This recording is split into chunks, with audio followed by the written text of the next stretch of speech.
Okay, let's pick up this playthrough of I'm Planescape gone. Torment. So I'm going to be leaving the mortuary pretty soon, but I'd like to explore the remainder of the first floor.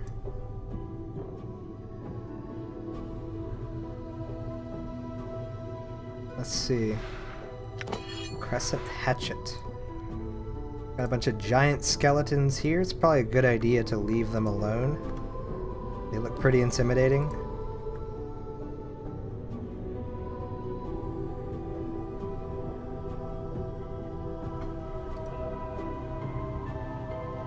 Oh.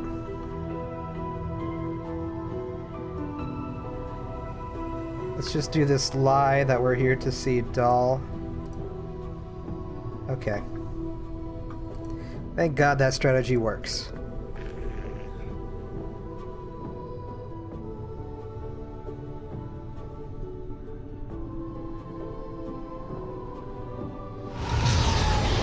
Whoa. Is that a portal out or something? There's that table we were interred on at the beginning.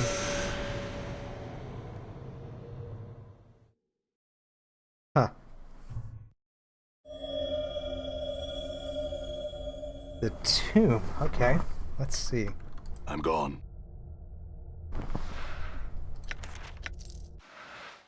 Pen's note. The note has been written with remarkable penmanship upon the finest parchment. Vaxis, if you are reading this, then you have undoubtedly failed in your task and have been forced to use the escape route I arranged. I told you that your little disguise idea was ridiculous. In any case, you'll need to lay low for a while. The dustmen may be deluded, but they are not fools, and they will certainly seek retribution for our intrusion. I've left you some coins. Use them to secure a hiding place in the Hive, preferably in Ragpicker's Square. The dustmen will be unwilling to look for you there. Once you have secured a new hiding place, I have a new mission for you. Find out where Farod is getting those bodies he's delivering to the mortuary. It's apparently causing the dustmen a great deal of upset, and I wouldn't mind knowing myself. Reports are that the stone-faced dustman at the Gathering Dust Bar, Initiate Emmerich, I think the fool's name is, has been sending out finders to try and mark Farod's movements. See if you can find out how far along he is and hinder his efforts until we know more about Farod's activities. I don't want Emmerich finding out something before we do. Got the makings of a little conspiracy on our hands. Let's do this note, too. Because we never did actually get that.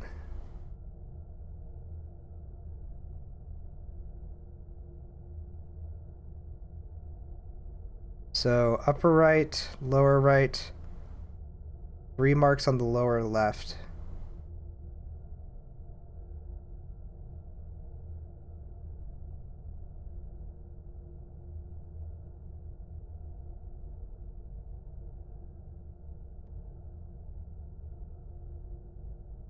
Okay, I'm gonna have to look that up, because there must be some puzzle piece that I'm missing.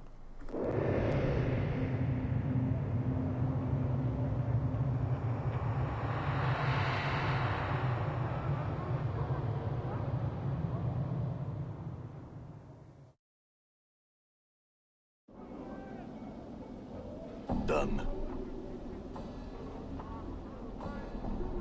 Okay. So we came out through this tomb.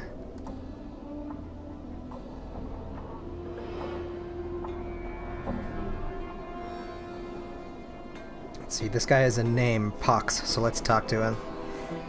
This cowled figure is hunched by the mortuary gate. His face is obscured by the shadows of his hood. What little you can see of it is his chin, which is covered with stubble and what appears to be a foul green and purple rash. The rash seems heaviest around his neck, fading as it crawls up to his chin. Greetings. The figure doesn't budge. There is a moment of silence, then he responds in a high-pitched voice that sounds more suited to a girl of 10 years than a man. Hi? Who are you? Pox, I am. Hi? Oh my god, that's going to get annoying.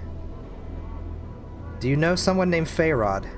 Hi, Farod, collector, big, name has weight, casts long shadow it does. I'm just going to ignore some of these highs, because that's going to be so irritating. Collector? Collector. Gather debtors, bring them to Dustman for Jink. Do you know where I might find him? In the Hive here he is, somewheres. Can you be more specific? Somewheres in the Hive he is, Farod hide he does. Very hard finding he is, not worth finding he is. Not worth finding, what do you mean? Many hates him, other collectors even. Sharegrave hates him, not like Ferret at all. Sharegrave? Sharegrave, big name, carry weight, cast long shadow he does. Tell Pox what to do he does. Would your boss, the Sharegrave, Updated my journal. know where to find Ferrod? Sharegrave knows darks he does, no Ferrod hiding he does. Sharegrave in Ragpicker's Square, many blocks west of here. Say Sharegrave that Pox send you, tell him. Sharegrave become sharecropper with Pox, he will. Alright, so we have a lead. Let's talk to this Dabus. You see a tall creature with a shock of white hair. Its skin has a greenish cast, and a pair of goat horns protrudes from its forehead. It is dressed in long flowing robes, and appears to be floating slightly above the ground. Greetings. The creature turns to face you, and a series of symbols appear around its head. The symbols have a slight glow about them, and they just hover there. Morte says, "Oh, for the power's sake, piking Dabus." What's wrong? He's a Dabus. They don't speak in rubuses, these annoying They speak in rubuses, these annoying word puzzles. If you don't know what he's saying, then we better find a native or some other way to communicate with him, if we want to. An annoying bunch. My bet, they can speak, but they would just rather piss everyone else off by trying to puzzle out what they're saying. What is a Dabus? Chant is they're janitors for the Lady of Pain. They float around breaking, fixing, and patching up sigil according to her whims. They're worse than corpse flies. Morte sighs. You can't swat 'em though, or the lady'll get upset. Lady of Pain? Who is that? She runs this city. You'll know her if you see her. She's got these blades around her face, and she's about the size of a giant, and she floats off the ground just like these guys. Morte nods at the Dabus, who is looking at you both. Nobody knows much about her. She doesn't speak much. All you need to know is that you don't want to make her angry. If you see her, my advice, run. I see. The Dabus waits patiently, its hands tucked into its sleeves. A series of symbols materialize above its head, then they vanish and a question mark appears. Let's try to strike up a conversation and see if we can translate what it is saying. You ask the Dabus several questions, trying to get a feel for the rebuses that appear above its head. It is extremely patient throughout your discussion, giving you easy sentences to translate. After a few minutes, you start getting the hang of it. It feels like you've done this before. Maybe you can help me. The Dabus waits. Who are you? The Dabus inclines its head slightly and a stream of symbols appears above its head. I am a Dabus. What are you doing? A batch of symbols appears above the Dabus's head. I attend to my duties. Can you tell me about the Lady of Pain? A lone symbol appears above the Dabus's head. This one shows a metallic female mask, with blades coming out of the sides. Just looking at the ghostly image makes you feel uncomfortable. Alright, farewell. I feel stronger. Oh nice, we leveled up. So, having the high intelligence or wisdom, I think, is what allowed us the dialogue option to translate that. Let's see, so we can level up.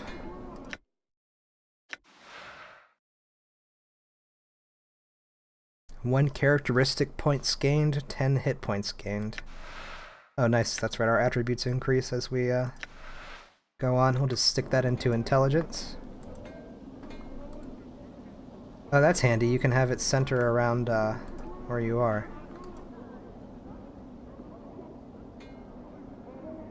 This obsidian monument has names chiseled on it. Let's see, who is Death of Names? You see a dustman with a crooked smile frozen on his face. Despite the smile, his eyes are as dull as stones. His right arm is shorter than the left, and he keeps it tucked to his side as if cradling a small child. Greetings.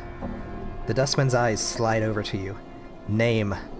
The way he speaks the word, it sounds like the tolling of a bell. I don't know. No name, can't help you. The dustman speaks in a curious sing-song voice. Need to give a name if you want to see where it's died. Updated my journal. What? Given a name when you're born, give it back when you need it no more. Death of names, death of names. His eyes swim across the monolith, then the walls of the area. Buried many names here, Death of Names has. Tell me a name, I'll show its grave. Dayanara. His eyes roll to the back of his head, then pop back. With a wild gleam, his eyes run across the walls of the monument, scanning the names at an inhuman speed. He then points at a section of the wall. Buried. Let's examine the spot he's pointing at. Chiseled into the black stone is a tiny cramped writing. It is the name you requested. It is almost lost beneath the sea of names around it. Let's ask him about Doll. He shakes his head. Not dead yet, that name is. Not buried here. Not time, not time. Can you bury a name for me? He nods, then unfolds his small hand from where it is cradled on his side. It looks atrophied. It is the size of a child's hand. Costs jink to bury a name. 3 coppers. 3. Let's not do that right now. That sounds kind of weird. Let's talk to this guy, Quentin. The man before you looks to be of middle height and years. He is stout with a thick, bullish neck, and his shoulders are hunched, as if a great weight was pressing upon them. He wears an impatient look as he stares at the black monolith in front of him. Greetings. The man throws you a glance. There's room, Cutter. No need to ask my leave to stand here. Actually, I wanted to know what this monolith was. It's a tombstone for the plains, he scoffs. Graveyards of names are scratched on that rock. Can only hope my name's the one that'll split this stone in twain. He points at the base of the monolith.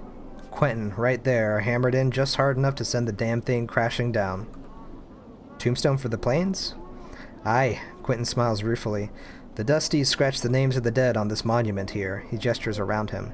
And on the walls of this place. Not enough space by my reckoning, but no matter. They do their best. Can barely read half the names. Well, what are you doing here? Reading the new arrivals. Trying to find a new one every day. Trying to remember if I knew him. Nothing more. Alright. What about Sev Tai? Sev Tai. This woman's face looks broken, and she is covered in scars. They look like bite marks and fingernail cuts. She is cradling the shreds of several rags in her hands, and is staring emptily at the wall of the monument, at the names there. Greetings. Psst! You get back! The woman's teeth peel back, displaying a row of black canines. What you want of Sev Tai? What's the matter? What's wrong? Those Chaos men wrecked my cart, attacked me, and killed 3 of my sisters who tried to stop them. Not sisters anymore, now they're nothing but names on the memorial wall. Chaos men. Chaos men, a faction, they says. What they are is an addled bunch that runs wild through the Hive and does whatever they please. We never did no harm to them, then they lope in like dogs and tear apart everything within their reach. Who are these Chaos men that attacked you? They're a Hiver gang, a bunch of addled sods that call themselves the starved dogs barking or some such barmy nonsense. Let's see, which one do we choose? You know, I wouldn't mind penning some men in the dead book for some coin. You got the copper, we'll talk terms. A copper earring in your purse if you pen 3 of those murdering sagas in the dead book. Jig? Alright, let's make a deal. Go to the south gate spireward from here, then walk around the block until you come to a place where men run in circles, howling at the sig sky. There's the starved dogs, they are. Updated my journal.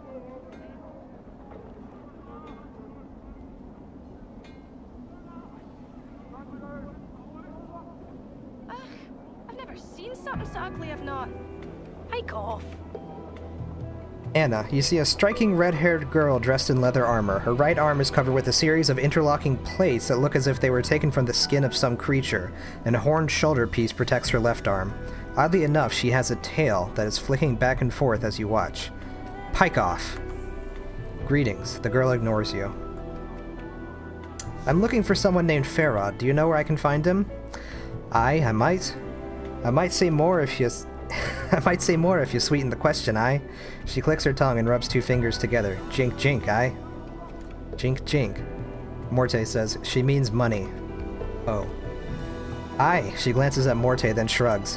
What the skull said, hard coin. Alright, how much? How much is it to you to know, aye? She studies you, then folds her arms. Come on, I haven't got all day, I haven't. Turn on the charm. How about 10? If your information's good enough, it could be more.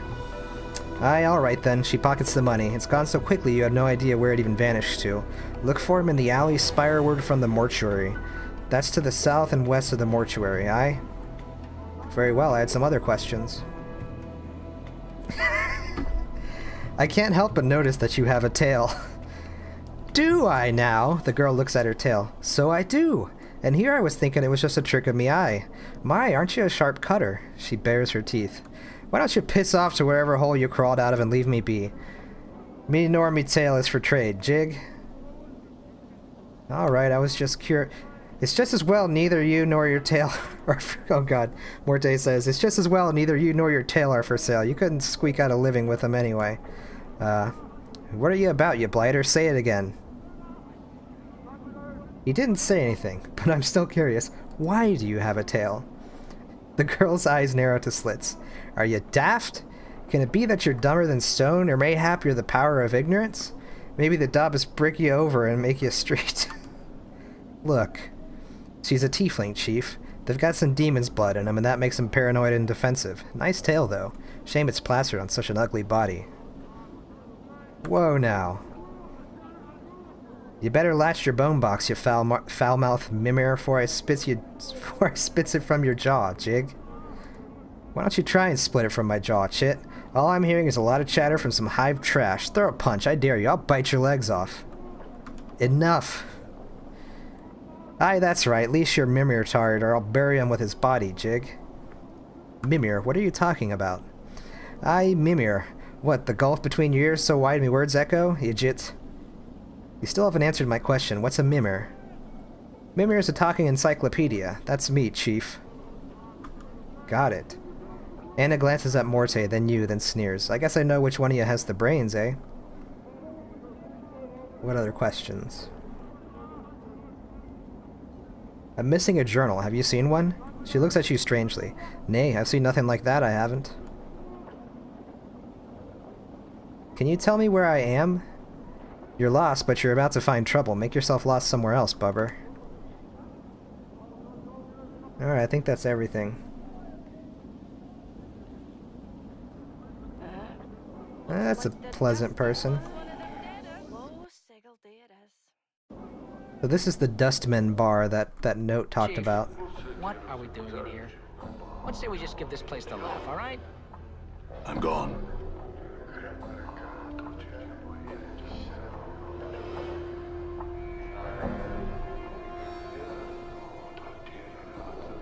Wait, who wants to speak to me? This guy? Mortai Gravesend. This tiny, wizened man is dwarfed by his huge Dustman robes. They look as if they were chosen to cloak his small stature. Although he looks to be in his late 90s, this man is extremely energetic. He fidgets continuously and his eyes dart around the bar like a bird's. Greetings. The man's eyes gleam as he takes your measure, then he gives a slight nod in greeting. Hail and well met, traveler. You look like one who is just getting their sigil legs about them. He trails off. Pardon me, have we met before? Your face seems familiar somehow. Possibly. Are you certain it was me? Maybe I was mistaken. Mortai shakes his head. Well, no matter, no matter. How is it that Mortai Gravesend may help you? Do you seek... He clucks his tongue as he speaks. The contract, perhaps? Contract. The contract? Why, it is but a simple transaction. From the depths of his huge robe, Mortai pulls forth a dusty parchment and a quill pen. I give you 50 commons. In return, after death, the Dustman faction may claim your remains. He smiles, then clucks his tongue. What use will you have for them at that point anyway? What do the Dustmen do with the body? Mortai holds up both hands as if he doesn't know. What does it matter? It's of no consequence when you pass on. It matters to me. Well, if you must know, oft-times nothing is done with the body, as it is we, the Dustmen, who have wasted all that money. More fools us. Mortai gives a light smile, then looks apologetic. But rarely, there are times when the workers in the mortuary need to be replaced, and then we may have need for your body. You mean I'll be animated as a corpse and put to work in the mortuary? That doesn't sound good. Ah, but no harm is done, no pain. Mortai raises a finger as if to emphasize the point. And there is no danger. In exchange for money you can spend in this life, you merely have to give us something you will have no need of anyway once you have died. Mortai taps his chest. I signed the contract myself, if you must know. I shall have no need of my body when I pass on. I'll consider it. Let's see if he knows anything about Farod. Mortai frowns. He's one of those collectors, isn't he? I know little of him. I think Initiate Emmerich had mentioned him in passing. Mortai glances around. Emmerich should be around here in the bar somewhere. He can usually be found in the far corner at the head table, I believe. Alright. Let's say farewell. Mortai nods as you turn to leave. He has a strange expression on his face. Is something wrong? Mortai frowns. Forgive me, I must ask again. Are you sure we haven't met before? Possibly, I do not recall you. Mortai shakes his head. Well, no matter. Farewell, Mortai. Yes, farewell, farewell. Mortai studies you as you leave, and you hear him mutter under his breath. Something about that one.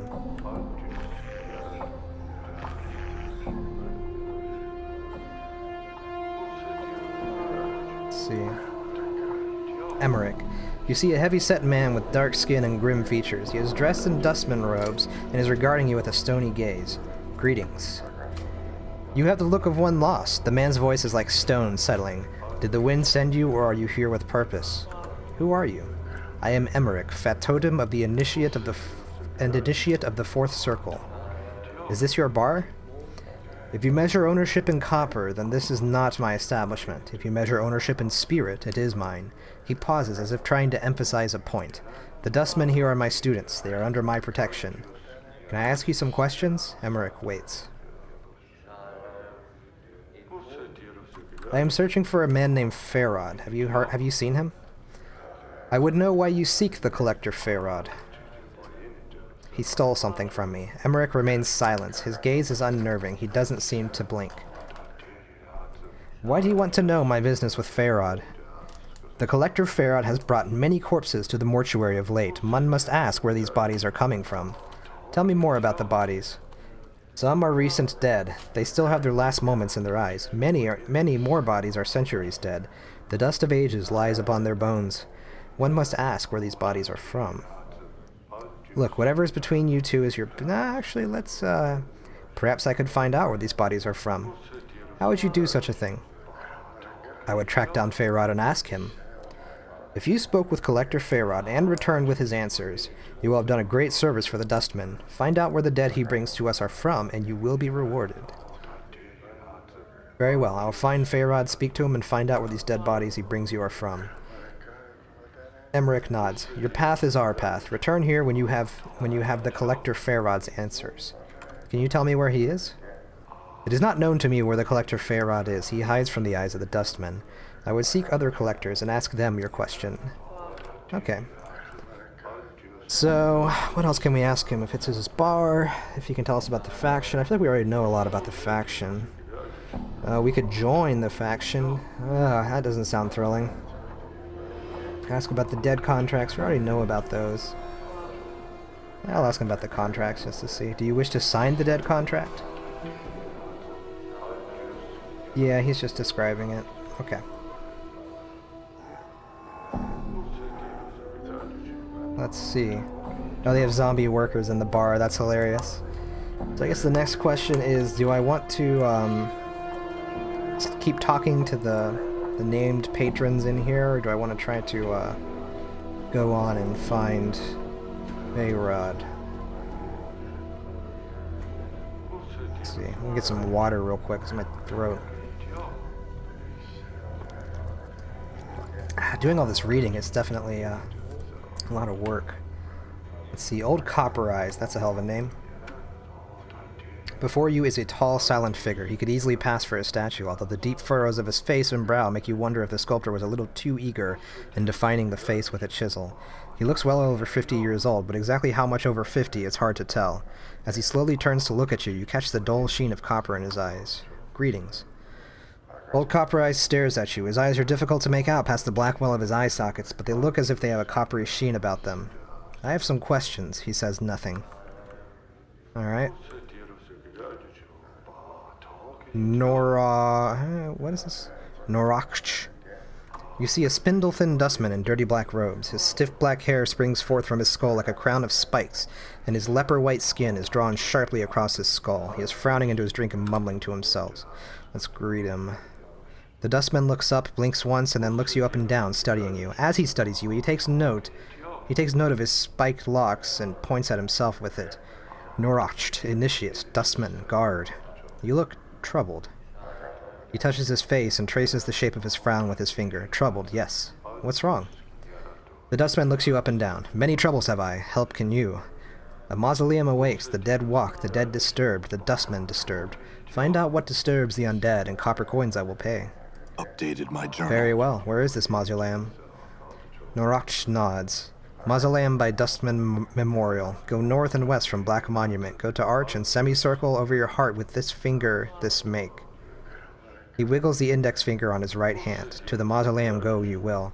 So he's describing one of those portals that we learned about in the last episode, where there can be various portals throughout the city that can take you places, but you need some sort of key, which could be like a material object, or like a gesture with your hand, or like singing a tune, or just about anything. So we now have a key to this portal. Seer the Skeptic. As you approach, the elderly woman turns and stares at you. La, look who's come a-calling on Seer today, Death's dearest son. She looks you up and down, then shakes her head in disbelief. By every power in its mother, boy, what crypt did you crawl out of? Let's tell a joke. Well, the crypt was losing its charm, so now I'm looking around for the right place to die. Know of anywhere? She barks a laugh that rattles your ears. Ha! Not here, unless you want to die of boredom. What's wrong with here? Someone pinch your sense and your sight, boy? She waves her hand around the bar. Look around. What do your eyes tell you? A bunch of fun-loving dustmen, drinking happily and conversing merrily, celebrating life to its fullest. You've got a clever tongue there, boy. Mayhap your tongue is cleverer than you are. Seer squints at you, then snorts. That'd explain the scars. But it doesn't explain why a dustman is standing here ridiculing other dustmen. Care to answer that one? Are you a dustman? A dustman, I suppose. Seer sniffs. I've seen enough sand pass through the hourglass while wearing these robes. This body's almost ready to pay the ferryman. She chuckles, but there's not much mirth in it. Are you afraid of dying? Of course I am, boy. Who isn't? She frowns and glances around. Well, except dustmen. They're not afraid because they've been swallowing so much of their own droppings over the decades that they've blinded themselves to thinking that death is some kind of release. It is a release of sort. If you think this life is a burden, boy, then perhaps. I'm not convinced of that. So what sparked this crisis of faith? She shrugs. Life, I suppose. She frowns. Never you mind. I won't bore you with the niggling details. I'd like to know, actually. Oh, would you? She looks at you skeptically. Shh, how old do you take me for, boy? Tell her the truth. Old. She snorts. Well, you're wrong. I'm really old. Now I've spent most of my long years teaching dustmen. I've seen many dustmen whelps grow within our order, taught them the ways of the faction, kept the faith, preached to the tenets of the faction. She frowns. And so on and so on. No questions, no doubt. This life was merely an antechamber that led to the true death. What happened? Well, a half a month back I was sick with the fever, she sighs. I thought it was the end. It rattled my cage. How? Her face becomes a stone. There's something about having your faction members circle around your deathbed like a pack of pale-faced ghouls, nodding and agreeing that your suffering and dying is all for the best. Oh, Seer is so fortunate. She shall soon be relieved of the burden of life. Burden of life. That's when it struck me. That there's something, a queer expression comes over her features. Addled about not appreciating your life. The dustmen keep saying that life is misery and suffering. Is it? That we should be happy to pass on into oblivion. Should we? She shakes her head. Questions, questions, and precious few answers. It doesn't sound like you believe in the dustman philosophy anymore. I suppose I've got a swarm of doubts all buzzing around my skull. She rubs her temples. Hard to get them all to be quiet sometimes. They need to be fed some answers, and I haven't got them all worked out yet. What will you do? To be square, boy, I don't know. Seer sighs. That's the problem with doubt. I can't even trust what I'm feeling is true, or if I'm scared of death only because of my brush with the fever, or even what I should do. Is this a passing thing? I don't know. Oh shit. We can give her, like, life advice.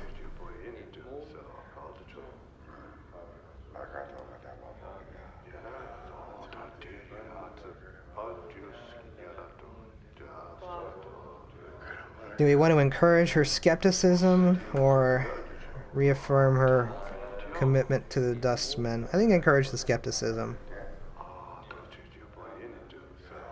Seer, if you had truly believed in the Dustman philosophy, then your brush with the fever would not have left you with such doubts.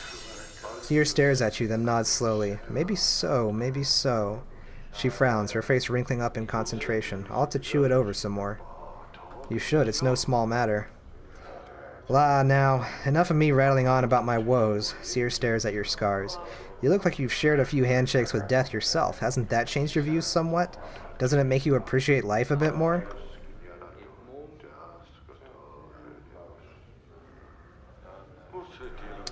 Or are we going to be honest with her? Yeah, let's be honest with her. Screw it.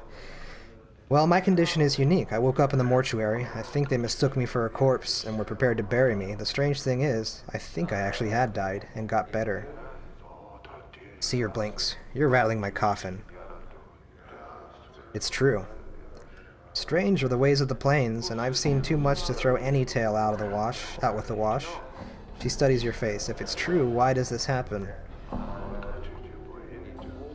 All I know is I woke up in the mortuary with no memories and covered with enough wounds to kill me 3 times over. Now don't be saying that too loud, she glances around. Most peculiar, never heard of anything like that. Shame about the memories. Do you have any idea why this happens? Nay, not a one. Never knew anyone who death wouldn't take until now. Well, perhaps I can ask some other questions. Questions, eh? Well, you can ask. Seer looks at you with a steely eye, then smiles. Crypt crawler. I didn't crawl out of any crypt. She frowns, her face wrinkling like crumpled parchment. Right then, what coffin did you crawl out of? She mumbles. One of those shoddy splint coffins at Haymay's most like, at Homry's most like. Give corpses splinters, I hear. She sniffs. That boy's not been worth a clipped coffer since his father died. Who is Homrys? Homrys is a coffin maker in the lower ward. Inherited the shop when his father died, much to the shame of every corpse needing a coffin, crypt, or tombstone and sigil. What happened to his father? Those years just for show, boy? He died, she mumbles. His son talked him to death, most likely. That boy's got a tongue that doesn't stop rattling. I'm surprised he doesn't shake his head loose from his shoulders.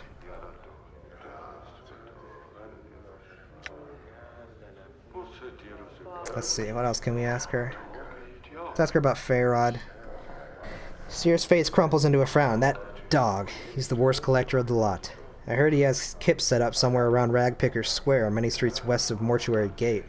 Dangerous place, though. Some of those collectors aren't patient enough to just wait for folks to die, so they sell them for jink. So they can sell them for jink. Okay, so we know this sort of stuff. Yep. Okay. So... I don't know if that would count as stealing or not. Alright, let's get out of this place. It's depressing. All right. There are a lot of sex workers around.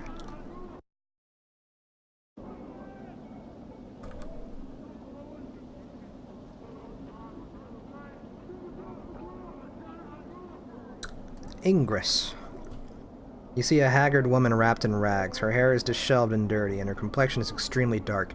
Burns cover her arms, and her right hand is a fused lump of flesh. It looks molted, like wax exposed to a great heat. Updated my journal. Greetings. What is it you want of me? The woman's accent is thick, and you're having difficulty making out what she is saying. You wanted me to leave? Not leaving the city, so I'm not. I can't. I tried. It's not a city. It's a prison to everywhere. Everywhere? There's worlds. There's... Her eyes gleam madly. Plains that be sinking sands, fields thirsty nettles be, sightless worlds where your limbs are given life and hate, cities of dust whose people are dust and whisper ash, the house without doors, the twilit lands, the singing winds. She starts to sob quietly, but she seems all out of tears. And shadows, the terrible shadows there be. Where are these places? Where's them places? She flings the lump of her right hand in an arc, gesturing at the cityscape. It is all here. Doors to everywhere. Doors? You're not knowing this? She squints at you, and then her teeth start chattering. Tell you I will. Beware every space you walk through or touch in this thrice-cursed city. Doors, gates, arches, windows, picture frames, the open mouth of a statue, the spaces between shelves. Beware any space bounded on all sides. All these are doors to other places. What do you mean? Every door has a key, it does, and with this key, it shows their true nature. An arch becomes a portal, a picture frame becomes a portal, a window becomes a portal. All eager to take you someplace else. They steal you away. She raises the lump of her right hand. And sometimes what's on the other side takes a part of you as a tithe. Where are these keys? The keys number as many as the doors of this city. Every door a key a door. Her teeth start chattering again as if she is cold. And a key is? A key is anything. It could be an emotion, an iron nail held between your second and fifth fingers, a thought 3 times, then thought once in reverse. Or maybe it's a glass rose. Updated my These journal. keys are all keys to the doors? Yes. Her teeth start chattering, and she clenches her mouth and squints her eyes. Yes, can't leave. Updated my journal. How did you get here? She seems to calm slightly, and her eyes take 1,000-league stare. Come from a place else from here, almost a life ago, hummed a tune by a glade with 2 dead trees that had fallen together. A brilliant door opened in the space between the crossed trees, showed me this city and the other side. I stepped through and ended up here. Why can't you go back? Tried. She tries to sob again, but no tears come. Tried. All doors here lead to other places. She shudders and grips her melted right hand. Went through thrice 10 portals, some a purpose, some a accident, none of them right. Can't find the way back. There must be a portal that can take you back. Can't even leave here. This square, and there, the place of death behind the gate waits for me. She points at the mortuary behind the gate, then turns back to you, her face desperate. Can't go anywhere in this city. You can't go anywhere? What do you mean? Anything could be a door. An arch there, any door here could be a portal. Don't know the key, could get us sent to another horrible place. Her teeth start chattering again. Got to stay away from the closed spaces. All could be doors. Could have a key on me and I not be knowing it. So you're afraid to go through any door or arch because it might be a portal? She nods, her teeth chattering. How long have you been afraid of this? She squints. Since the last time I walked through the last portal, the place where my hand... She stops. Since my 10th turning... I'm in my 4th, 10th turning that now. Her teeth begin chattering. 30 years? You haven't walked through any door in over 30 years? Her vision seems to clear slightly. She looks up at you, her teeth still chattering. If you got here, there must be a portal that can take you back. It's only a matter of finding it. She smiles. Her teeth aren't chattering because she is cold. They are moving around inside her mouth, her gums twisting as the teeth shift about. They rise and recede as you watch, chattering as they ramble against each other. What? She hisses at you. Only takes one portal you steps through an accident to drive the fear into you. I went through thrice 10, lost me hand, burned me flesh, and lost me sense. She looks at her feet. No more, no more. I'm sorry. If I can find some means to help you, I will. Journal. Farewell. Well, that's depressing. Here's that mausoleum that somebody was talking about. Nice. So there was something about undead here being disturbed. Guardian spirit. This spectral figure materializes from the gloom of the passageway ahead and quickly moves to block your path. It floats before you, its once human features twisted in a mask of rage. Defilers, leave this place at once. Greetings. I'm saying that word so many times, it's cracking me up. Every conversation starts with greetings. Leave now, its booming voice echoes down the halls. This place is forbidden to the living. Leave while you still can. I have some questions first. Seek your answers elsewhere. This place is a sanctuary for the dead. I shall not permit their slumber to be disturbed by the intrusion of yet another insolent mortal. Another? Has someone else been here? If you must know, yes, there is another intruder who, even now, continues to violate the sanctity of these hallowed halls. The anger in the spirit's voice fades. He seems somewhat saddened by the admission. The souls of my brothers and sisters cry out for peace. Who is this intruder? He is an evil coward who wields great power over the dead. He seeks something within these halls. What it might be, or what his purpose is in seeking it, I cannot say. Why don't you drive this intruder away? I cannot. The coward has sealed himself within the inner chamber of the mausoleum. He has erected powerful wards that bar my entrance into the chamber. It is from there that he calls upon his dark arts to awaken my brethren and bends them to his evil will. Perhaps I may be of assistance to you. The spirit remains silent for several long moments. You can almost feel the weight of his lifeless gaze upon you. Yes, you might prevail where I have failed. If you will pledge to rid me of this blackguard, I shall grant you passage. What say you? I'll do it. Updated my journal. So be it. The spirit begins to slowly fade until only the echoing of its disembodied voice remains. But take heed, tread lightly in these halls, lest you join the others in their eternal rest. Done. Alright, I think that's going to be a good starting quest. Right. If I recall correctly. Actually, Just look natural. I don't know if I remember that one or not. I only played this game once, so it's actually kind of cool, because I'm picking up a lot of stuff that I had completely forgotten or hadn't even seen. But before I sign off here, I would like to go and find another party member. And I think I remember where one is. I'm gone.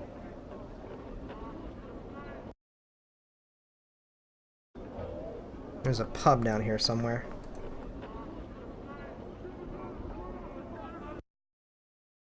This is it. Have you got the kit? The Smoldering All right. Corpse Bar. Ignis. This crackling, billowing creature twists slowly above an iron grill upon the floor of the bar. It may have once been human, but now its skin is charred beyond recognition. Streams of fire form a wreath around the creature's body, and the flames lick at the few remaining pockets of flesh, causing them to bubble and run like wax down the creature's skeletal flame. Let's say greetings. The thing makes no response. It writhes slowly within the flames. It lives, but it does not seem aware of anything other than the fire that surrounds it. Its skin is flame, its heart is flame, and you know within some shadow corner of your memory, that this thing is dangerous. Let's examine it. The heat surrounding this creature is incredible. To your surprise, the iron grill the creature floats above has sagged and bent from the heat. At first you thought the heat came out of the grill, but now you realize it emanates from the creature. As you watch, flecks of ash drift from the writhing corpse and float slowly to the ceiling. Alright.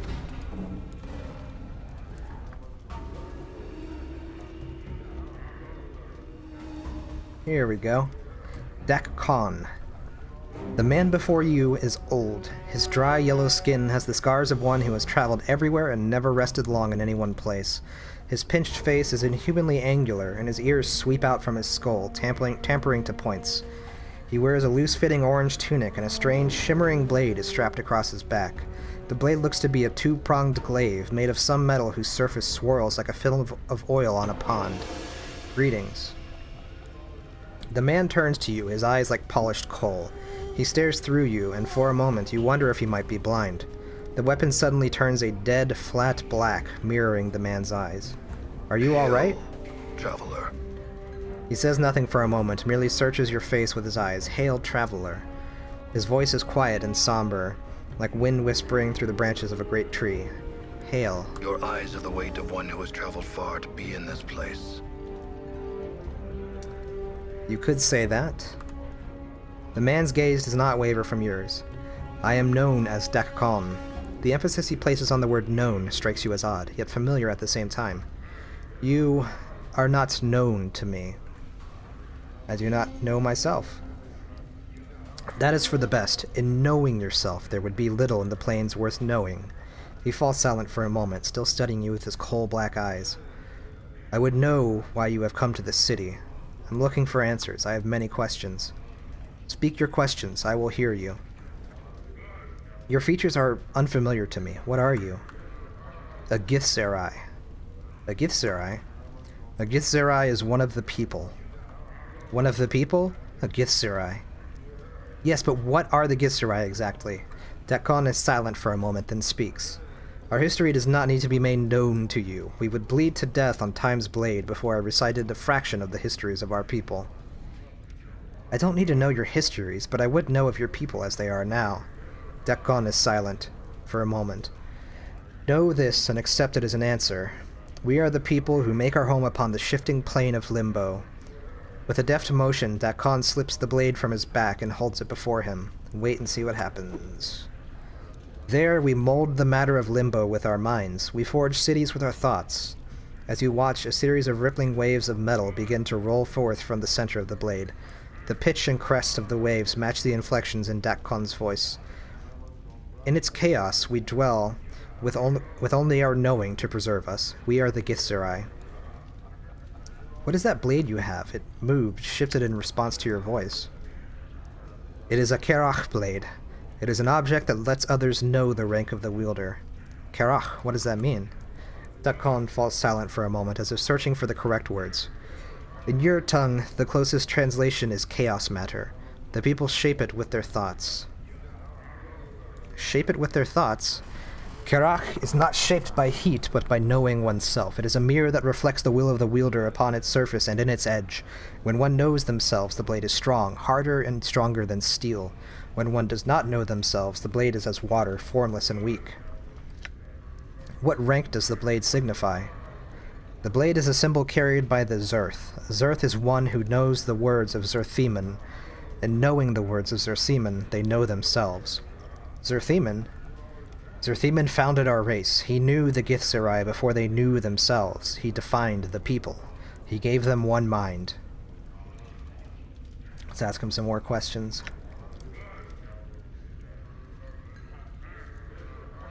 You seem to place a special emphasis on knowing. What do you mean? All things, whether structure or flesh, their existence is defined by their knowing of themselves. And if a man does not know himself? When a mind does not know itself, it is flawed. When a mind is flawed, the man is flawed. When a man is flawed, that which he touches is flawed. Dakkon pauses. It is said that what a flawed man sees, his hands make broken. Do you know yourself? Dakkon falls silent. His coal-black eyes take on the same distance that you noticed when you first spoke. I'll ask again, do you know yourself? When Dakkon speaks, his voice has changed. His words echo like a great stone dropped into a chasm. It looks like he is forcing the words from his chest. It is not my will that you know this. Perhaps I was being too kind in phrasing it as a question. Tell me.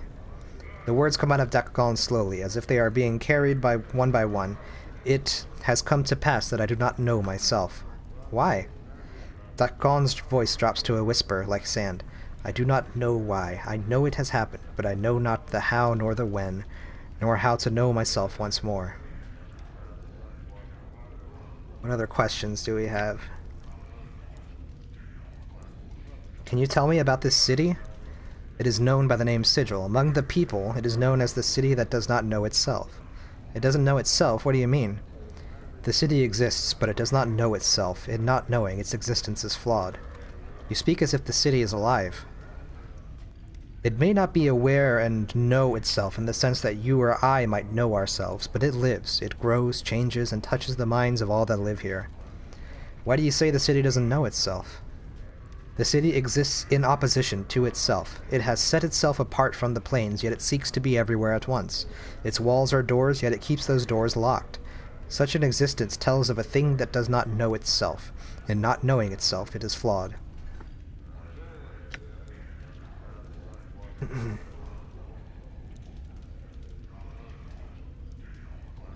How do we want to reply? Let's try this one. What if the city is not flawed? A thing does not need to be ordered to have purpose and know itself. What if these contradictions are strengths that you cannot see? To your question, a question. What if the city is flawed and you see its contradictions all around you? To your question, a question. You claim the city's existence is flawed. You have accepted this rather than explore the possibility that something greater may exist. This suggests that you are flawed, and that you do not search for knowledge, but only a convenient answer. Dakkon falls silent for a moment. There is no knowing the answer to the questions we have asked, yet the city exists. That is all. Yet I would maintain that we know ourselves by the questions we ask and the ones we do not. If we cease asking questions and only accept what we can perceive, then we will cease to know ourselves. Dakkon's voice has changed slightly and become heavier. Such words have been spoken before. I have heard them and know them. Where have you heard them? The words are mine. Once I knew them, and knew their meaning. I had forgotten them until you spoke. Dakkon's gaze travels through you, and his blade stops shimmering, bleeding of all color until it is translucent. There is a moment of silence, then Dakkon looks up to you. I would travel your path with you. I accept. An extra blade would be Your welcome. path is mine. Your path is mine. Strangely enough, his voice seems distant, and it echoes, as if he were speaking from across a great distance. Very well, let's go. Alright, so we've gotten my favorite NPC in this game. Fun fact, the voice acting for Dekon is done by Mitch Pileggi, who played assistant director Walter Skinner in The X-Files. Just a fun little bit of information there. But for now, that's a good leaving off point. Maybe we'll take our 3 party members next time and go and explore those catacombs.